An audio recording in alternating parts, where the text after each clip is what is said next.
जय श्री राम मित्रों,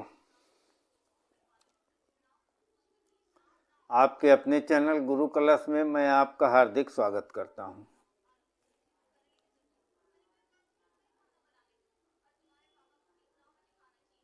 मित्रों, अभी तक चैनल सब्सक्राइब नहीं किया है तो तुरंत करें।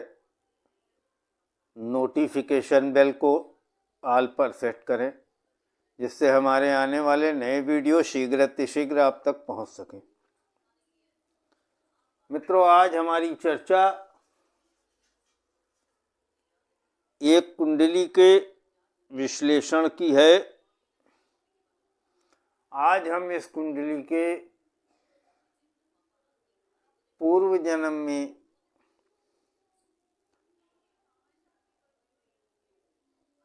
क्या पाप किया तथा कौन सी प्रबल इच्छा थी जो इसी के ऊपर आज कुंडली का विश्लेषण है।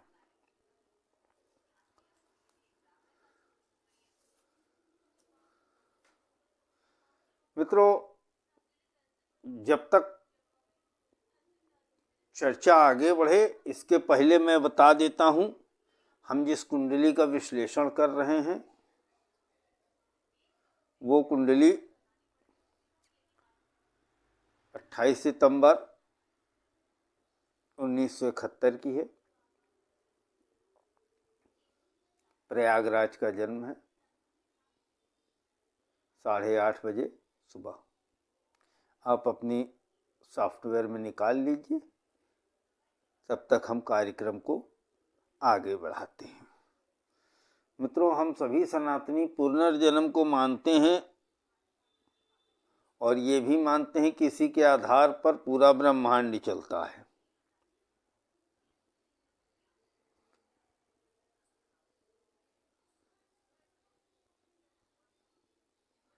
हमारा जन्म जो वर्तमान जीवन में है वो किस अपराध के कारण हुआ या किस प्रबल इच्छा के कारण,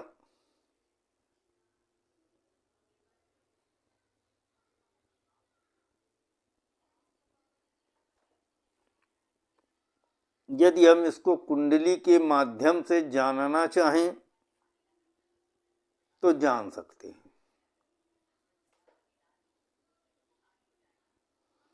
मित्रों, एक पुस्तक है कर्म विपाक संहिता। इसमें भगवान शिव ने सभी नक्षत्रों के सभी पदों के अनुसार पद विशेष में जन्म लेने पर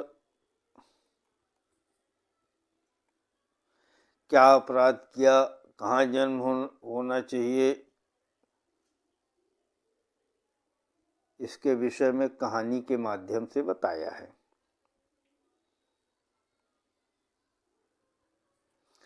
ये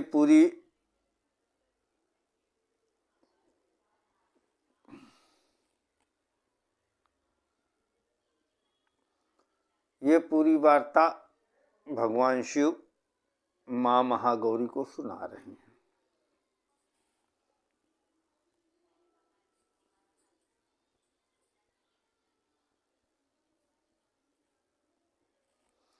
मित्रों, इसमें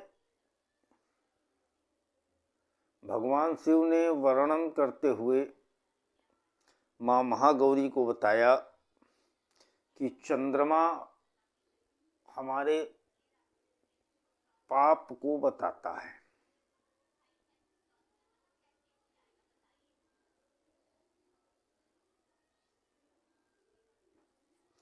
जो पाप आप पूर्व जन्म में हमने किए,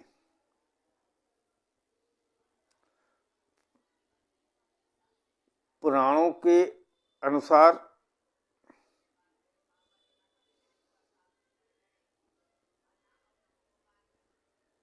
चंद्रमा से प्रबल इच्छा भी देखी जाती है। जो इच्छा आपकी गए जन्म में पूरी नहीं हो सकी, वो भी चंद्रमा से देखी जाती है।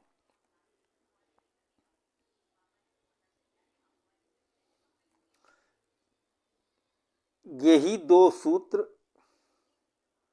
ये दो सूत्र हैं जो हम कुंडली देखने में प्रयोग करेंगे। पहला, भगवान शिव बताते हैं कि चंद्रमा आपके पूर्व जन्म के पाप को बताता है। दूसरा, चंद्र आपके पूर्व जन्म के प्रबल इच्छा को, जो मृत्यु के समय थी, उसको बताता है। यदि आप यहाँ ध्यान दें तो भगवान शिव ने नक्षत्र के प्रत्येक पद के विषय में बताया। तो अब आप इस पद्धति के अनुसार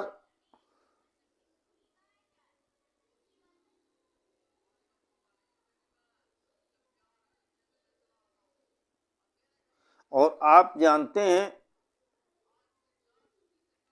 कि पूर्व जन्म का ज्ञान 9वें भाव से हम करते हैं। मित्रों, यहाँ पर रुक कर मैं एक बात विशेष रूप से आप सबके निमित्त कहना चाहूँगा। जो भी ऋषियों की पुस्तकें हैं, जो कि ओरिजिनल रूप में हैं, क्लासिक, आप उनको जब पढ़ेंगे तो आपको भावों के कारक के विषय में बहुत सारी बातें जानने को मिलेंगी जो कि आज के संदर्भ में आपके लिए नई होंगी।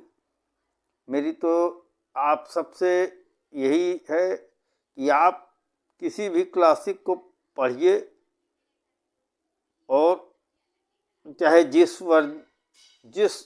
भाषा में आप समझ सकते हैं उस भाषा में लेकर पढ़िए, लेकिन उसकी टीका मत पढ़िए। जो उन्होंने लिखा उसको अपने हिसाब से समझिए।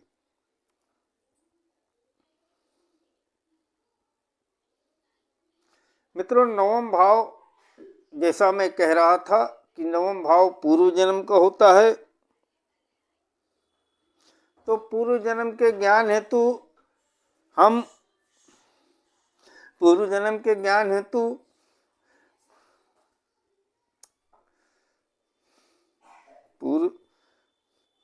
पूर्व जन्म के ज्ञान हेतु 9वें भाव का सूक्ष्म विश्लेषण करते हैं।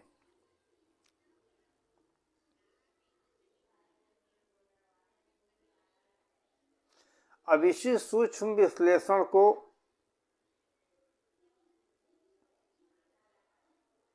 हम D9 में देख सकते हैं, यानी कि 9वां अंश में।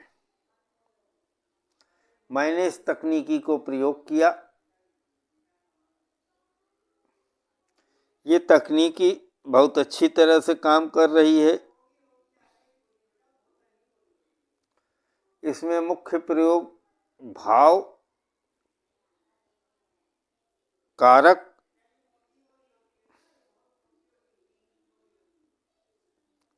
का अधिक प्रयोग है और कहीं कहीं भावत भावन,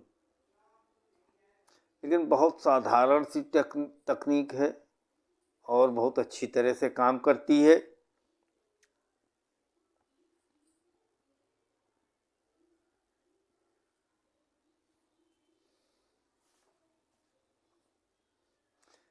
मित्रों, यहाँ पर आप बोर्ड पर D9 बना हुआ है, आप भी D9 निकाल लीजिए।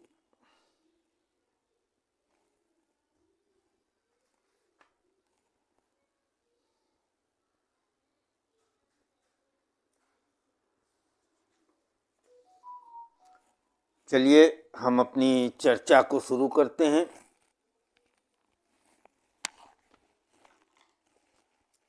मित्रों D9 जब आप देखेंगे, D9 का लग्न, नवमांश का लग्न कुंभ लगन का है, यहाँ 11 नंबर है। ये कुंभ राशि जहां पर आती है वहां पर आपको पूर्व जन्म के कर्म के कारण आपके साथ बदला लिया जाता है,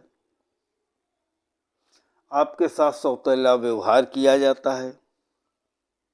लोग आपसे कहेंगे कुछ, करेंगे कुछ।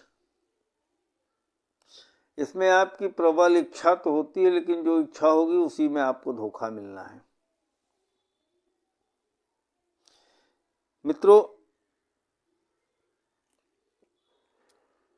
जिस पूर्व जन्म की हम विश्लेषण कर रहे हैं,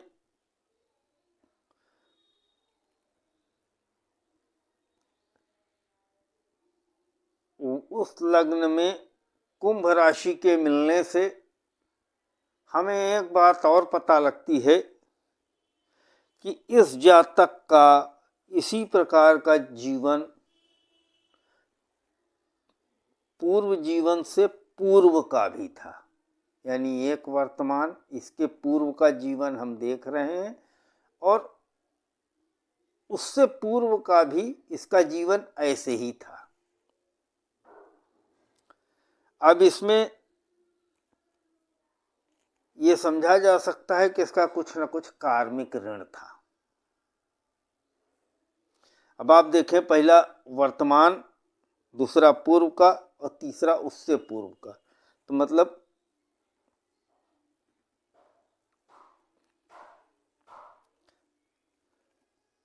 तो इसमें एक बात और क्लियर हुई, ये इसकी जन्म, इसकी पूरी इच्छा न होने के कारण और प्रबल इच्छा बने रहने के कारण इसकी जन्म पे जन्म है, और इच्छा पूरी होने के स्थान पर कार्मिक ऋण के कारण इसको धोखा मिलता रहा।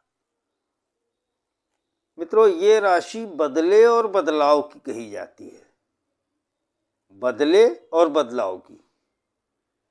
आपसे ये बदला लिया जाएगा और आपके जीवन में कुछ न कुछ बड़ा बदलाव होगा।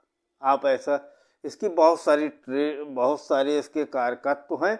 इसके विषय में बात करेंगे तो प्रोग्राम बहुत लंबा हो जाएगा। इस राशि में आप मोटा मोटा ये समझ लीजिए कि इसमें आप पाप भोगते हैं, अपने किए हुए जो भी गलत कार्य हैं उनका आप पाप भोगते हैं बस। ये राशि काल पुरुष की छठे भाव से छठी है, यानी प्रबल इच्छा, जो पूर्व जन्म में पूरी नहीं हो सकी, क्योंकि हम पूर्व जन्म का विश्लेषण कर रहे हैं। और वैसे भी ये राशि जहां आएगी वो प्रबल इच्छा ही दिखाएगी।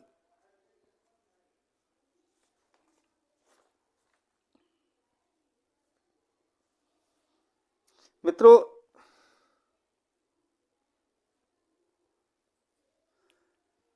जातक के नवमांश में कुंभ लगन है, जिससे पता लगा कि पूर्व जन्मों का कार्मिक ऋण है। इस जन्म में जो है वो है, इसके पूर्व के जन्म में भी ऐसे ही सब थे जीवन इसका। तो हमारी चर्चा केवल हम इसके पूर्व के जन्म तक ही सीमित रखते हैं। मित्रों, यहाँ हम एक बार नवमांश की चर्चा कर दें। कुंभ लगन का नवमांश है,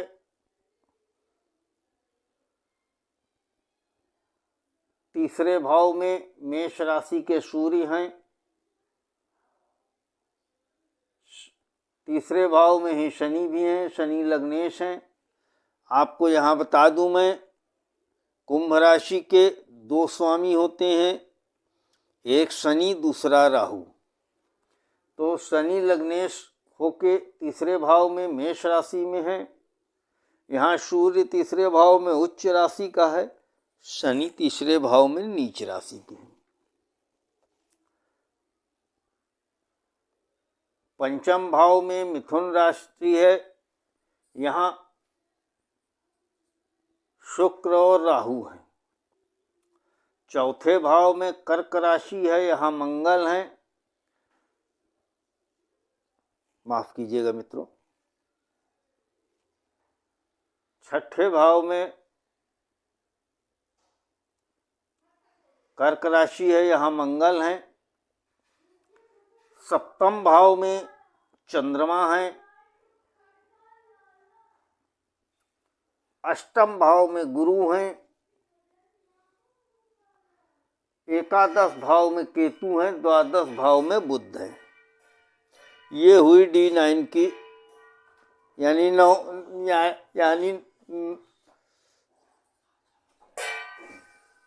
यानी नवमांश की चर्चा। बुलाने गया आया हो।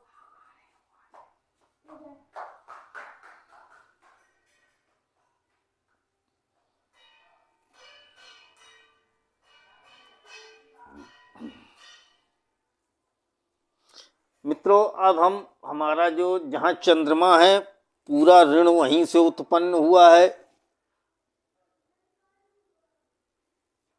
ये हमने सिद्धांत लिया था और चंद्रमा ही प्रबल इच्छा को बताता है। तो अब इसको देखने के लिए हम बहुत साधारण सी टेक्निक का प्रयोग करेंगे, बहुत साधारण से सूत्र का प्रयोग करेंगे, बहुत क्लिष्ट नहीं है। चंद्रमा सप्तम भाव में है। सप्तम भाव में सिंह राशि है। सिंह राशि के स्वामी सूर्य हैं, जो कि उच्च में तृतीय भाव में है। ठीक है। अब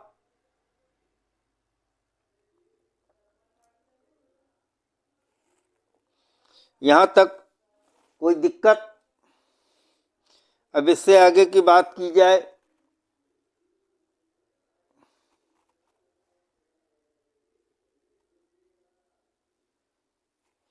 मित्रों, मेष राशि का स्वामी मंगल, जो कि छठे भाव में बैठा है,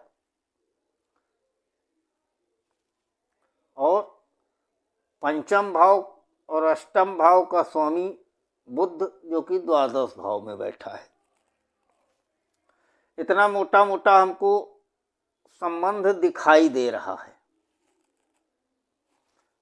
अब इसमें क्या समझ में आ रहा है? इसमें यह समझ में आया, ये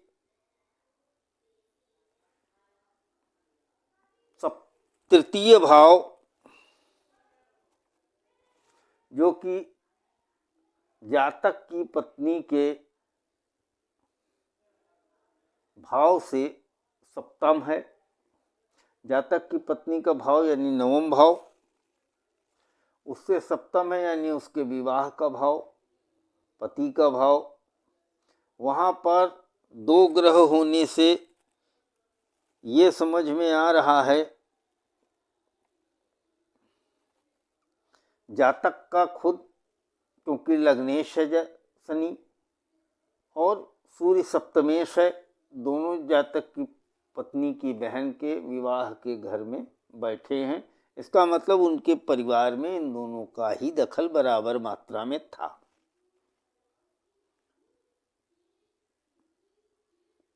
सूर्य यहाँ उच्च के हैं,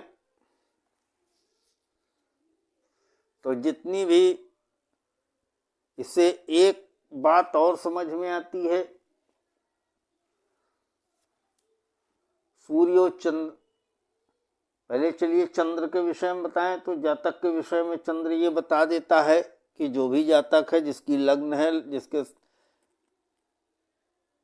वो फ्लर्ट करने वाला है, उसके ऊपर गलत आरोप लगेंगे।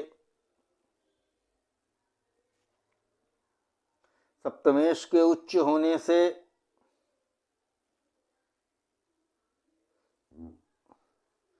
आप ये कह सकते हैं शनि और सूर्य साथ हैं, पत्नी अहंकारी रही होगी, कटुभाषी होगी,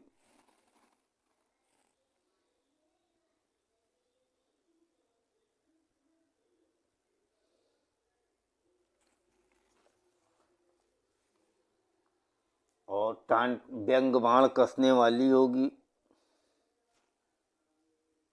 अब यहाँ पर आप देखिए छठे भाव में मेष राशि के मंगल बैठे हैं, जो कि जातक के पत्नी के भाव से द्वादश पड़ता है, यानी कि ये भाव पत्नी के बेड प्लेजर का भी है। ये भाव जातक की पत्नी का 12वां भाव में जातक के पत्नी की बहन के पति का आप समझ सकते हैं। यानी कि मोटा मोटा क्या, जातक के और इसके बाद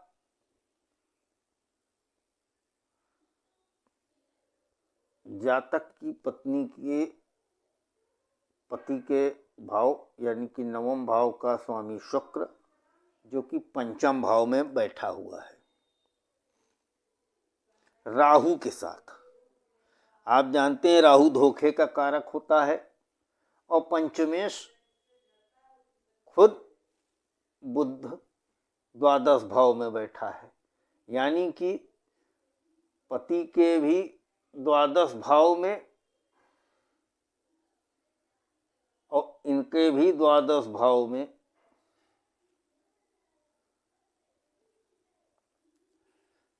दिक्कत समझ में आ रही है।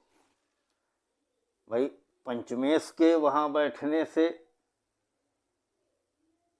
और मेष राशि के स्वामी मंगल के 7वें भाव से 6ठे भाव में बैठने से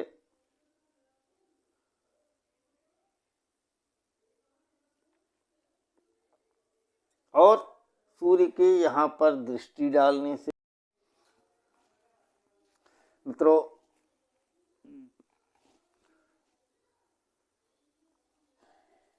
आप चंद्रमा से जब देख रहे हैं तो एक नज़र में पुनः आपको दोहरा दूं, चंद्रमा सिंह राशि में है, जिसका स्वामी सूर्य है। सूर्य 3य भाव में है। लग्नेश शनि और राहु 2 ग्रह हैं, शनि और सूर्य, यानी कि सप्तमेश और लग्नेश साथ साथ हैं 3य भाव में। मेष राशि का मंगल 3य जो कि 6ठे भाव में है। पंचमेश और अष्टमेश बुध द्वादश भाव में है। यहाँ तक ये बात समझ में आ गई कि दोनों के ही द्वादश भाव में दिक्कत है।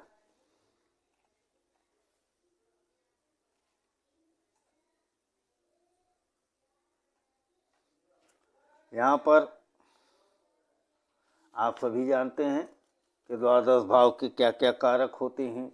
विदेश का कारक है द्वादश भाव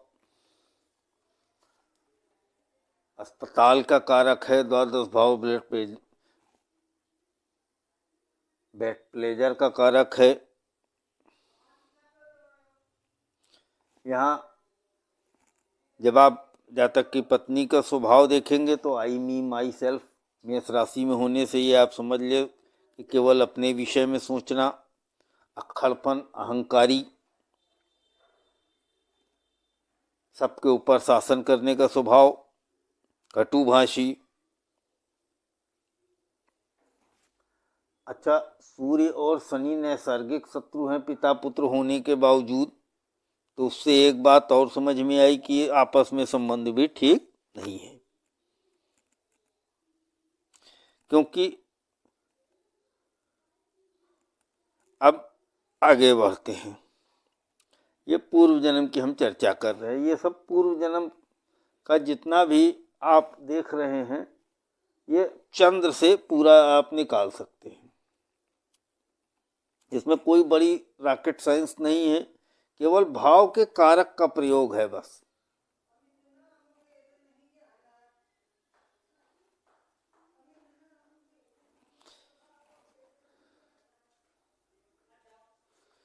मित्रों,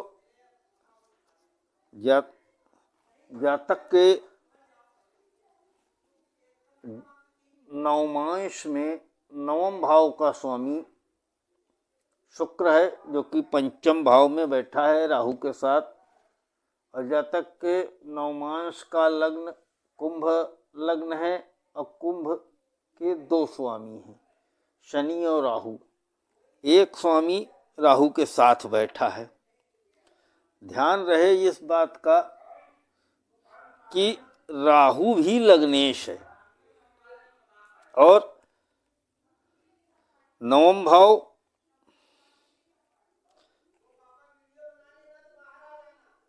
जातक के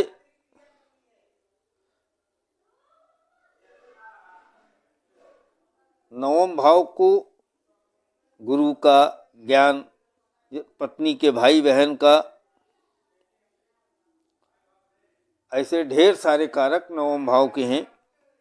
अब उसकी चर्चा नहीं बढ़ाऊंगा आगे, लेकिन मुख्य रूप से आप कुंडली विश्लेषण में कारक बहुत काम आते हैं। इसको आप ध्यान रखें, नोट करें नए नए कारक।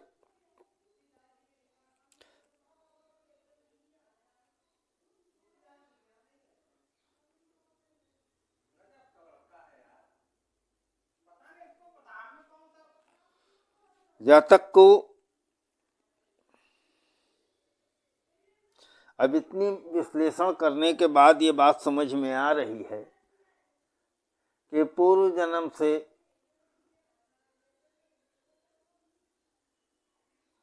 जो प्रबल इच्छा थी वो अभी भी चली आ रही है।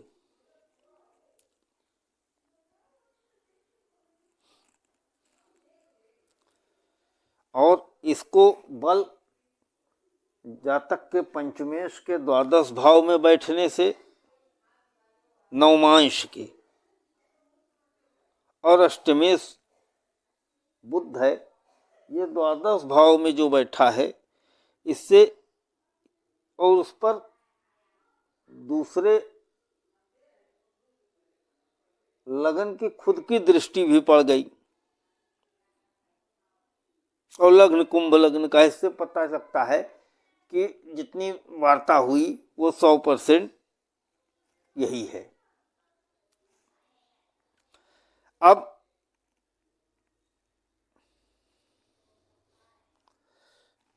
जातक के अष्टम भाव में और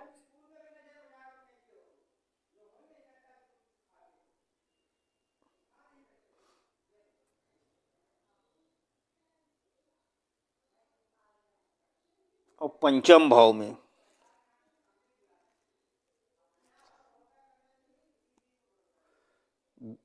एक में मिथुन राशि है, दूसरे में कन्या राशि है।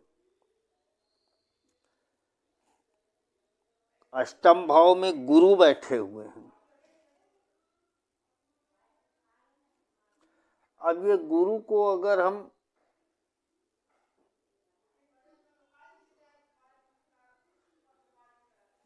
वैसे यहाँ गुरु से कोई संबंध है नहीं, क्योंकि हमें जितनी जानकारी करनी है वो चंद्रमा और चंद्रमा की जहाँ पर दृष्टि जा रही है, चंद्रमा की दृष्टि लग्न पर है, सूर्य की दृष्टि नवम भाव पर है, शनि की दृष्टि पंचम पर, और बाकी पंचम के बाद नवम पर,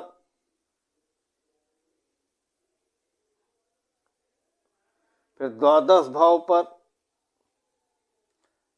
राहु की दृष्टि इसी प्रकार है, नवम भाव पर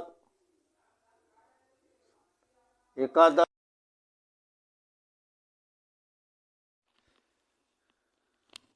मित्रों, अभी तक हमने देखा कुंभ राशि में नवमांश से हम देख रहे हैं। नवमांश में कुंभ राशि का लग्न है और चंद्रमा से हम देख रहे हैं। हमने 2 नियम निर्धारित किए थे कि चंद्रमा ही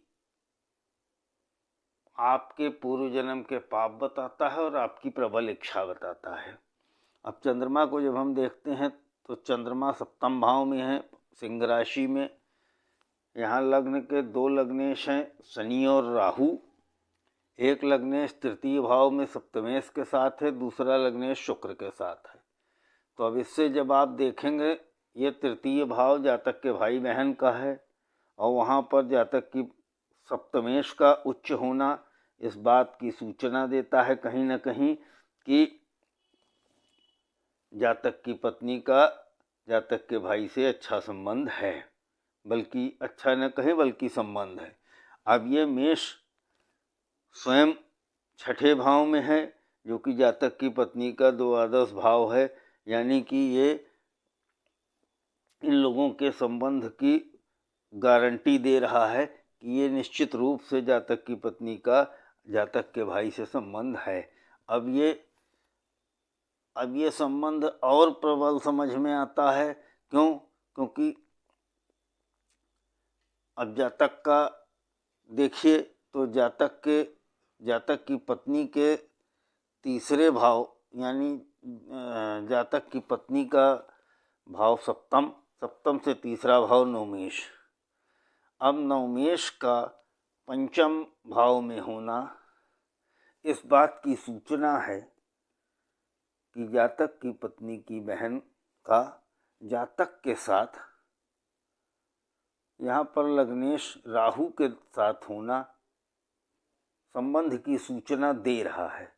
और राहु इस बात की भी सूचना दे रहा है कि इन संबंधों में धोखा हुआ है पूर्व जन्म में। और ये पंचमेश द्वादश भाव में भी है, तो ये अब इस बात की पक्की गारंटी हो गई। तो मित्रों, इस प्रकार हमने ये जाना चंद्रमा के माध्यम से कि जातक की स्वयं प्रबल इच्छा जो थी और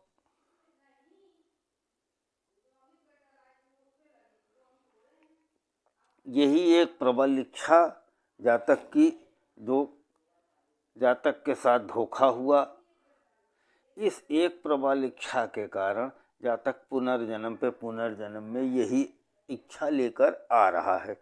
और जातक के पत्नी के साथ भी जातक का अच्छा संबंध नहीं था, क्योंकि सूर्य शनि नैसर्गिक शत्रु हैं और यही भाव जातक के भाई बहन का भी है। तो जातक के परिवार में जातक की पत्नी का भी उसके भाई से संबंध है। अब आप इसी प्रकार किसी भी कुंडली में चंद्रमा के माध्यम से इसको जान सकते हैं। आपको हमारा विश्लेषण कैसा लगा?